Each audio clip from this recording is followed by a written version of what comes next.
Yeah. Heck, man. American pickers ain't got nothing on me, man.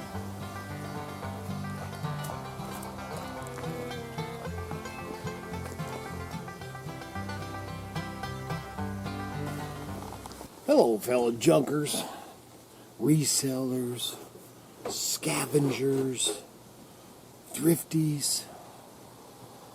Today, I started doing this, and I kind of showed some of it spread out. This is not, first thing we're going to say, I'll tell you what I'm doing here.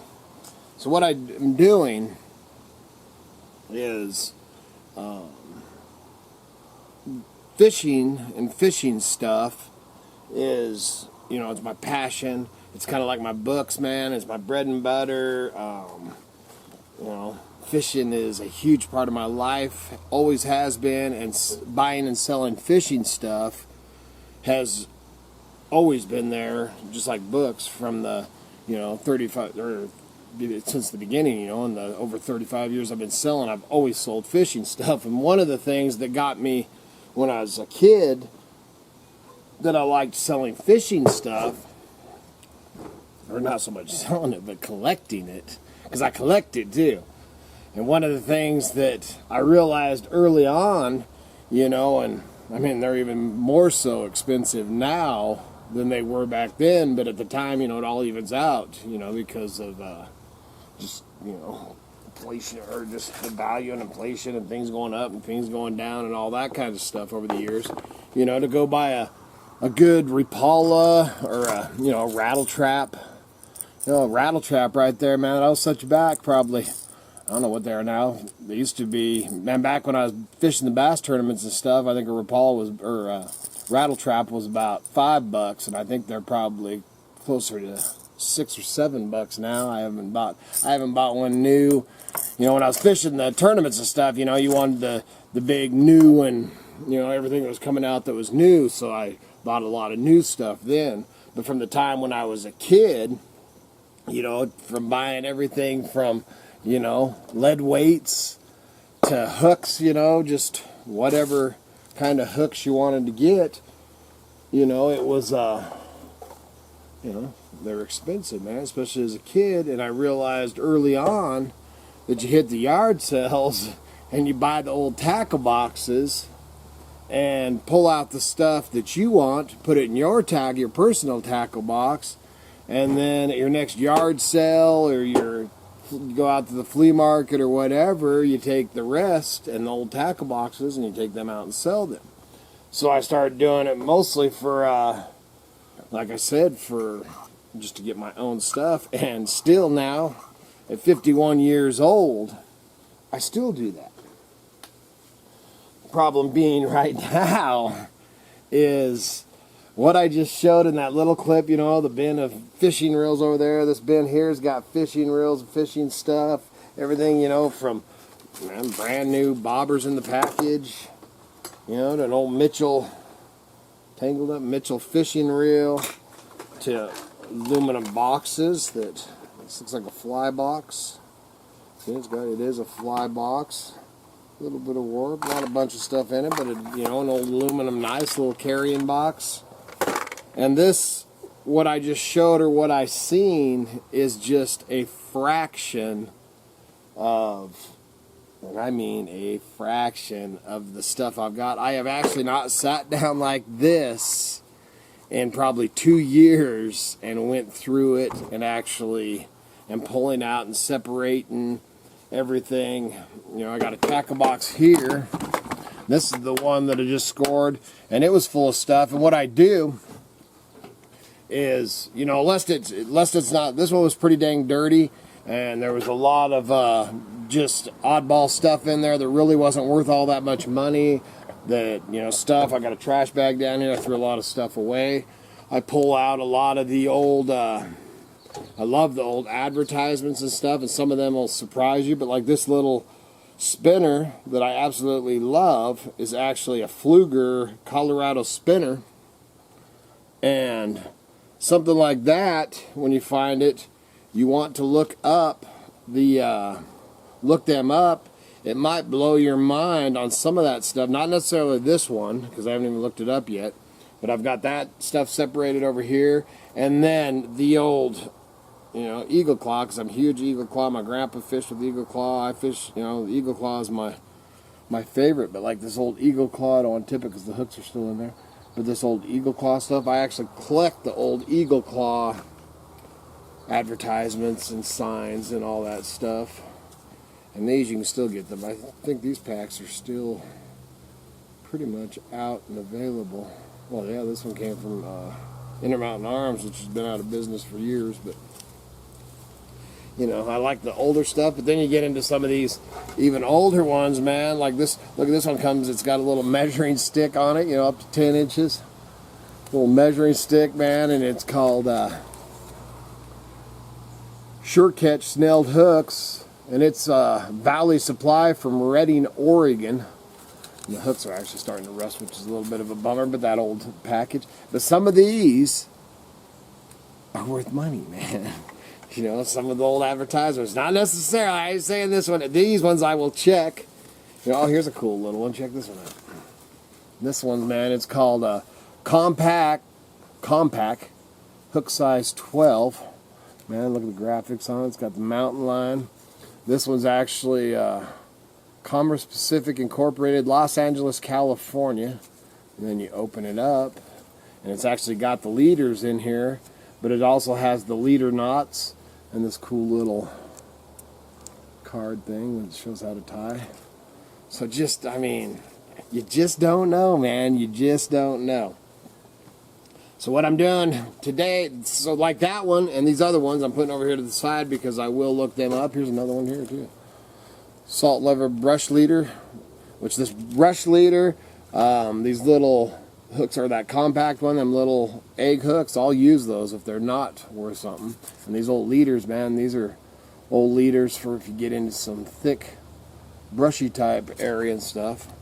But I check all those out for the advertisements before I decide if I'm going to put them in a tackle box to sell. Because what I'm doing with this tackle box, here's another little oldie thing. This one's got a barcode, so that's not too old anyway. So this whole box here, as I'm going through this stuff, and like I said, this isn't even I'd say this is like a 16th of the amount of stuff. But what I don't do is I'm not going to go and haul all that stuff over here and pile it upon myself. I bring some over. I'll go through all this, clear this out, then wipe the table clear of this, put the stuff that I want in this box, because I'm putting this box together to sell. So I'm going to put a bunch of the old flat, I got old flatfish and, stuff that I ain't going to use. Some of the ones you'll want to look up, man, make sure you got a magnifying glass or a good pair of glasses, or if you got great working eyeballs, then you're in. And go through, and I'm going to put a bunch of the old antique, antique lures and kind of stuff like that I won't use. But see, you want to look them up. This one ain't wood, and they don't have to be the old fancy wood ones and everything to only be worth money. There's a lot of other ones that are worth money. See, this is a hopper stopper. And that one I would probably, if it's not worth nothing, I'd probably keep it because it's a great bass lure. This here, man, Sears. I don't even know if Sears, all our Sears around here are out. So there's an old Sears, Sears and Roebuck. Case there. So I'll put that over here with this. So what I'm doing is going through all this, going to fill this box up here, and then, I've got everything from, when I'm done, this box will probably have like a fish scale in it, and I don't know if I have any old fillet knives, but this box will have a lot of old stuff, but it'll have a lot of even the new usable, somebody could grab this box and just head off fishing. So that's my goal right now and what I'm doing. And, dude, there is so much.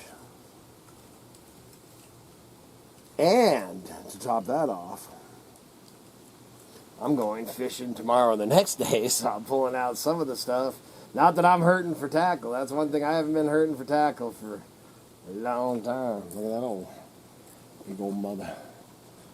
But there's a lot of dang money in the old fishing stuff. The money for the old lures, it kind of goes like this. Because I was just going to say that I don't get the kind of money for the old lures before eBay. You know, you'd take old lures out, and actually right when eBay started too, man. But you'd take the old lures out to the flea markets and the antique shows, man, and I would knock it dead on old lures.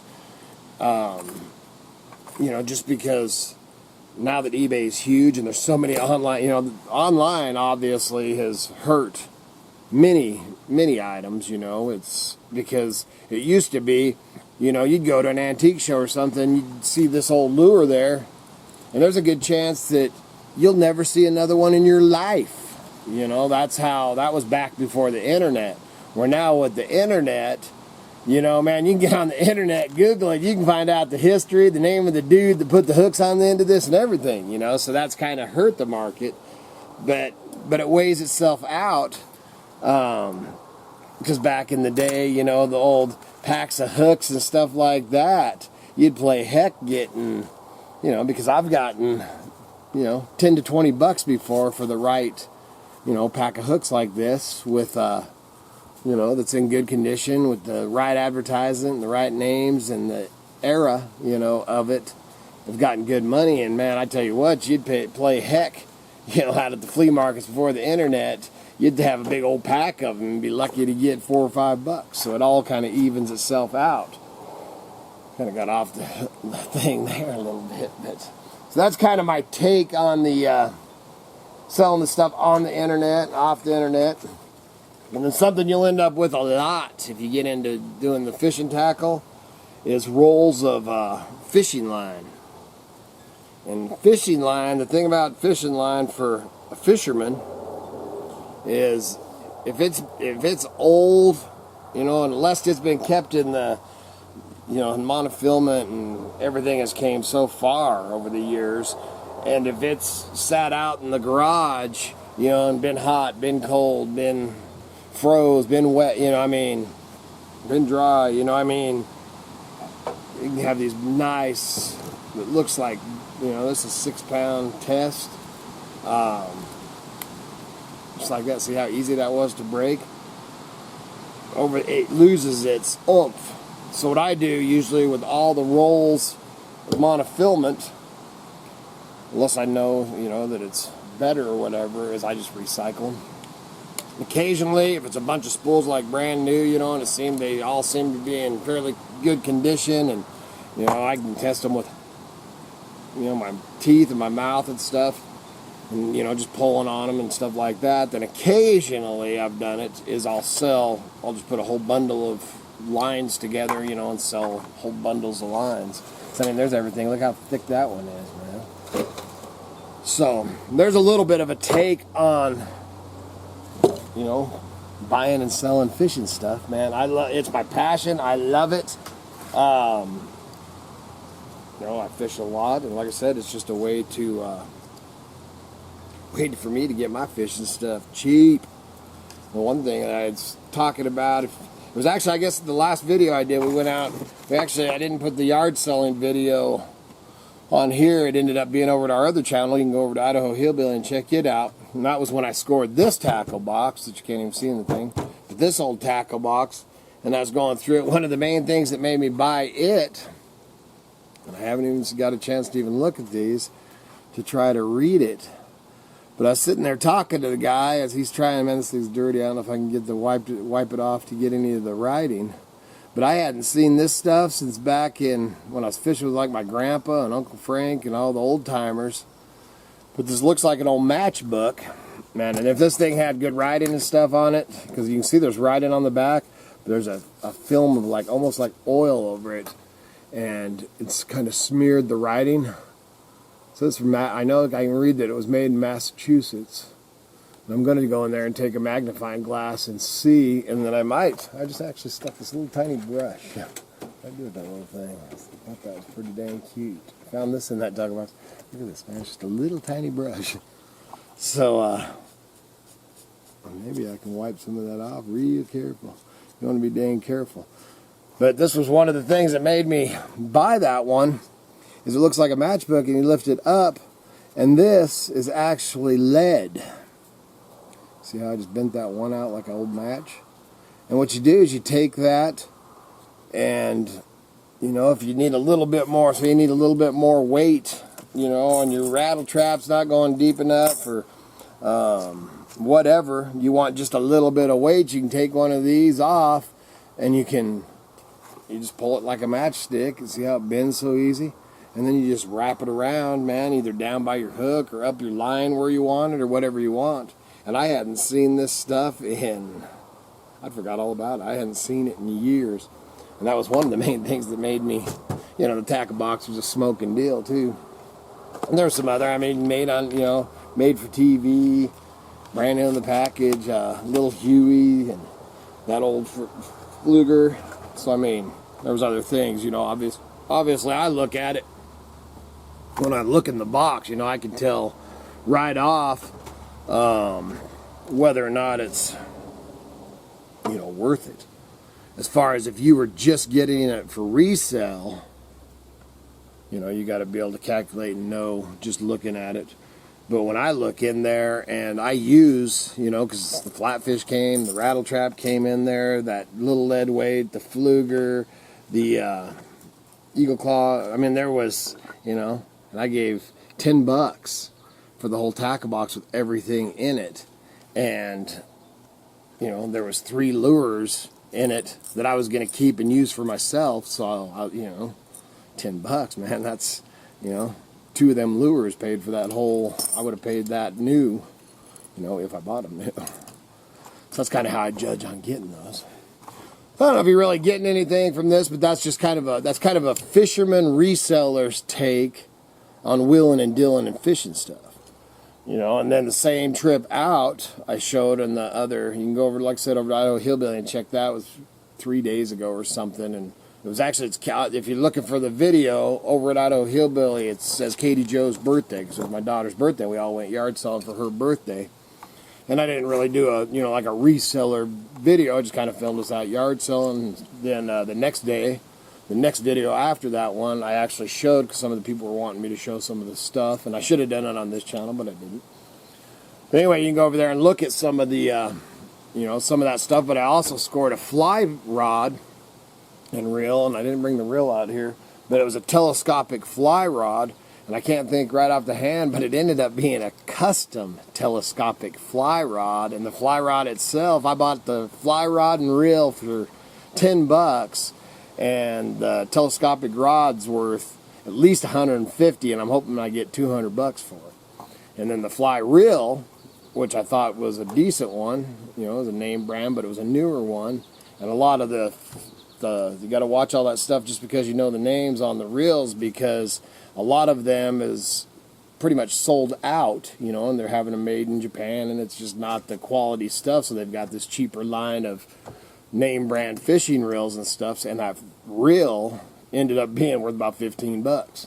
And I thought the reel itself was worth $35, and I was wrong on that one. So I mean, it's always, and dude, it's always changing, man, all the time.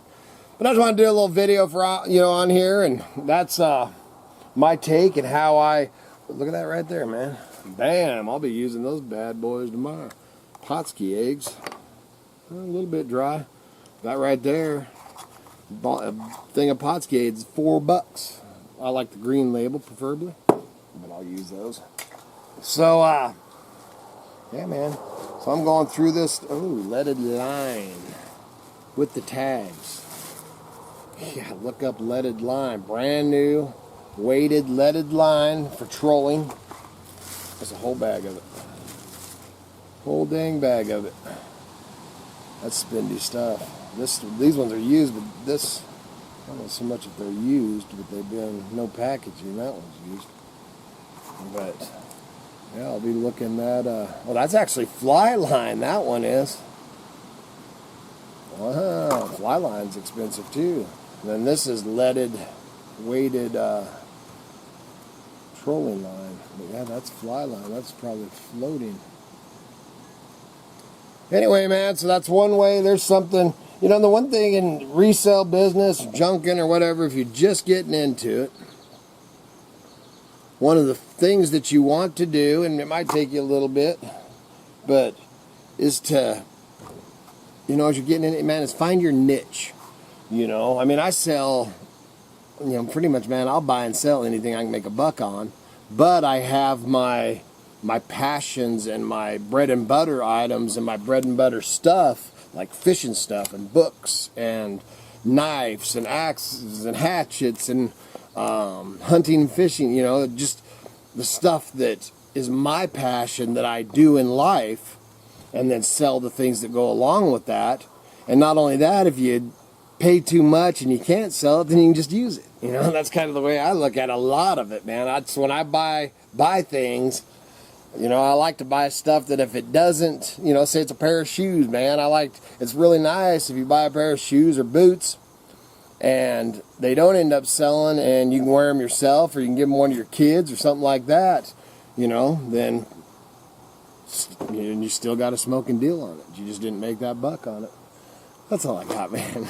Just kind of babbling along, but I could sit here and talk to you all day while I just go through this fishing stuff, but then I probably won't get none gone through.